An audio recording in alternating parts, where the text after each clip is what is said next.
নিবেদন 10ই মার্চ আজকে আন্তর্জাতিক কিডনি দিবস। 1628 সালে 10ই মার্চ ইতালীয় চিকিৎসক মার্শালো ম্যালফিসির জন্মদিন। তার নামে ম্যালফিসিয়ান টিউব সিস্টেম সহ আরো বিভিন্ন চিকিৎসা শাস্ত্রের টার্মের নামকরণ হয়। 10ই মার্চ 1773 লেখক, সমাজ সংস্কারক, সমাজসেবক রাধাকান্ত দেব জন্মগ্রহণ করেন। 40 বছরের পরিশ্রমে 8 খণ্ডে শব্দ কল্পদ্রম বইটি তিনি লেখেন। 1867 সালে তিনি প্রয়াত হন।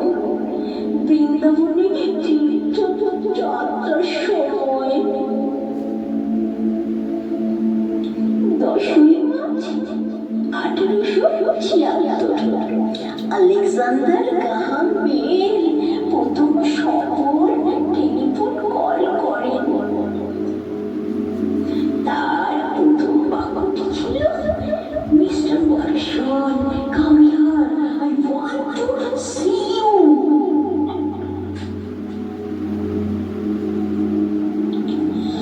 1897 সালে 10ই মার্চ ভারতের প্রথম মহিলা শিক্ষিকা সাবিত্রীবাই ফুলে পরলোক গমন করেন প্লেগ রোগে।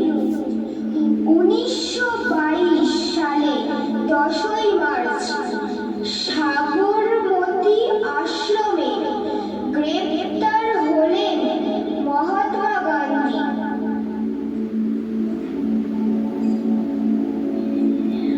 1940 সালের 10ই মার্চ রাশিয়ান জনপ্রিয় লেখক ও নাট্যকার মিখাইল বুলগাকভ প্রয়াত হন মস্কোতে।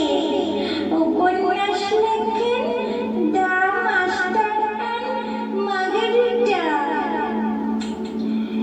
1959 সালের 10ই মার্চ তিব্বতে চীনা সৈন্য ও বিপ্লবীদের সংঘর্ষ হয়। প্রয়াত 3 লাখ তিব্বতি বিপ্লবী সুরক্ষা কবচ পেরিয়ে দালাই লামাকে গ্রেপ্তার করতে ব্যর্থ হয় চীনা সেনানি। পালিত হয়ে টিবেট ন্যাশনাল অর্গানাইজিং ডে। 10ই মার্চ 1971 ওয়েস্ট ইন্ডিজের মাটিতে ভারতের প্রথম টেস্ট ড্র। 1977 10ই মার্চ জ্যোতির্বিজ্ঞানী মহাকাশে ইউরেনাস গ্রহের বলয় আবিষ্কার করে